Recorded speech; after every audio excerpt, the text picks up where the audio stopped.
हम पढ़ने जा रहे हैं क्षितिज भाग 1 के काव्य खंड का पाठ साखियाँ एवं सबद, जो कबीर के द्वारा लिखा गया है, जिसका कवि परिचय इस प्रकार है।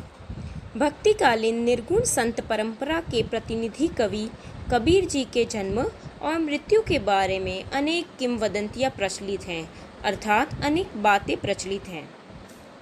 नीरू और नीमा नामक दंपत्ति ने इनका पालन पोषण किया था।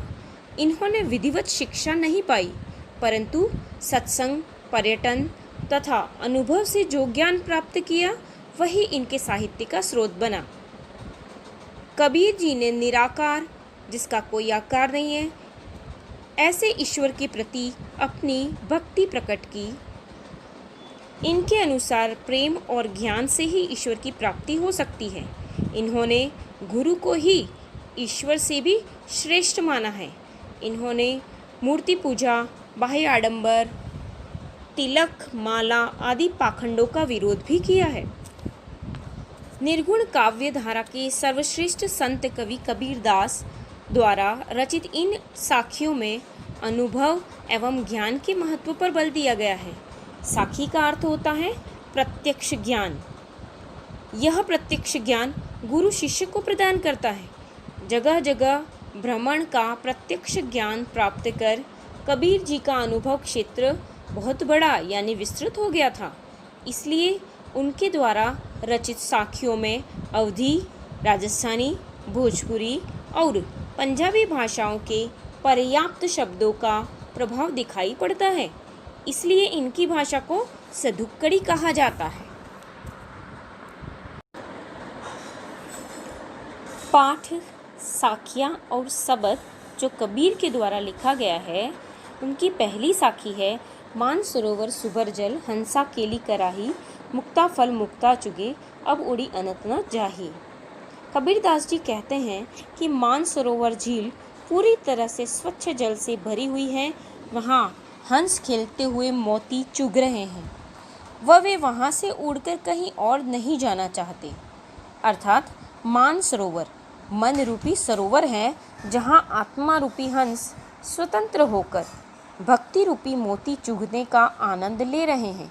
वे इस भक्तिमय स्थान को छोड़कर अन्य कहीं जाना नहीं चाहते हैं, क्योंकि वे भक्ति में मिलने वाले आनंद और सुख को किसी भी स्थिति में छोड़ना नहीं चाहते।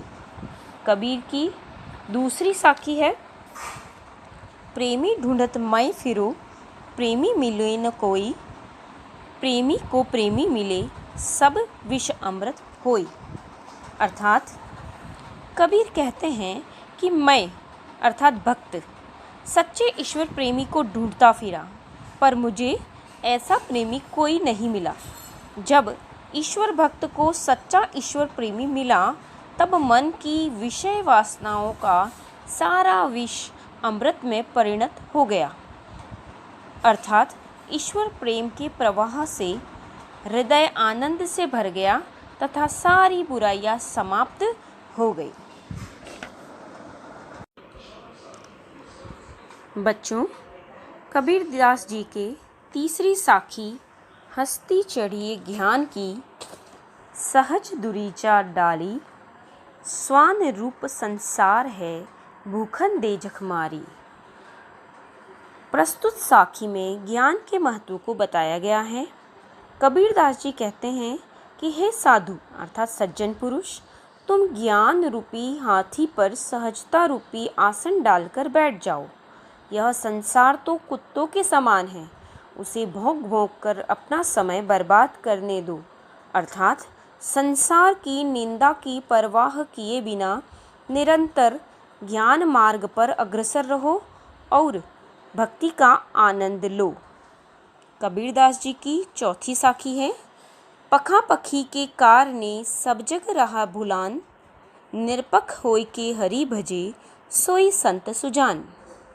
कबीरदास जी ने इस साखी में भेदभाव रहित भक्ति हेतु प्रेरित किया है। कवि कहते हैं कि यह संसार पक्ष विपक्ष में पड़कर ईश्वर को भूल गया है।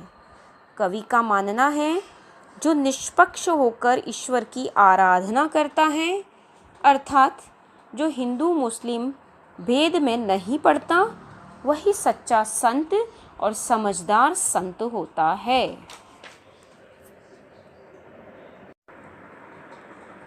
कबीरदास जी की 5वीं साखी इस प्रकार है। हिंदू मुआ राम कही मुसलमान खुदाई, कहे कबीर सो जीवता जो दूह के निकट न जाई। कवि का मानना है कि वह हिंदू मरे हुए के समान है जो ईश्वर को राम मानता है, और वह मुसलमान भी मरे हुए के समान है जो ईश्वर को खुदा मानता है। संसार में वही जीवित है जो इन दोनों से अलग होकर ईश्वर की आराधना करता है, अर्थात जो राम और रहीम के भेद को नहीं मानता और धार्मिक भेदभाव में विश्वास नहीं करता। संसार के सभी प्राणियों को ईश्वर की संतान मानते हुए मानवता को सबसे ऊपर मानता है। 6ठी साखी। काबा फिरी काशी भया राम ही भया रहीम, मोट चुन मैदा भया बैठी कबीरा झीम। कबीरदास जी ने प्रस्तुत साखी में धार्मिक भेदभाव का खंडन किया है।